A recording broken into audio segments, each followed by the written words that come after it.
আসসালামু আলাইকুম বানবেড়াবাসী। অনেকে মনে করেন ভুল করে আমার দোকানে মানে শনিবারে আসে। আজকে আপনাদের জন্য শনিবারে মার্কেট আসছি। শনিবার হলো দোকান বন্ধ থাকে মার্কেট, এবং কোনো এটা অগাস্ট মার্কেট, পুরো অগাস্ট মার্কেট বাউন্ডারিয়া এই মার্কেট হলো শনিবারে বন্ধ। তো আজকে আমি বন্ধ দিন আপনাদেরকে ভিডিওটা দেখাই। অনেকে ভুল করে মনে করেন শনিবারে হকার আসে, আচ্ছা মনে করেন ফিরে যাওয়া বা গাড়ি ভাড়া তো নষ্ট হই, মনে করেন বাউন্ডারিয়া মানুষ খুব কষ্ট পায়।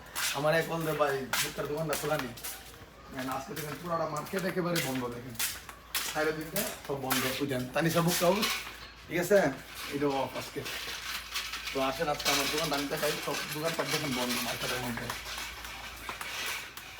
বাংলাদেশবাসী আপনাদের জন্য আজকে এই ভিডিওটা করলাম, বুঝলেন দোকান সব বন্ধ। আজকে আপনাদের জন্য আমি দোকানটা মানে একটু খুলছি, মানে ভিডিওটা করার জন্য, যাতে আপনারা বুঝতে পারেন অগাস্ট মার্কেট শনিবার বন্ধ, এই জন্য ভিডিওটা করলাম আর কি। তো শনিবার আমাদের মার্কেট বন্ধ থাকবে, প্রতি সপ্তাহে একদিন শনিবার, এই দিন কেউ দোকান আসলে বন্ধ পাবেন।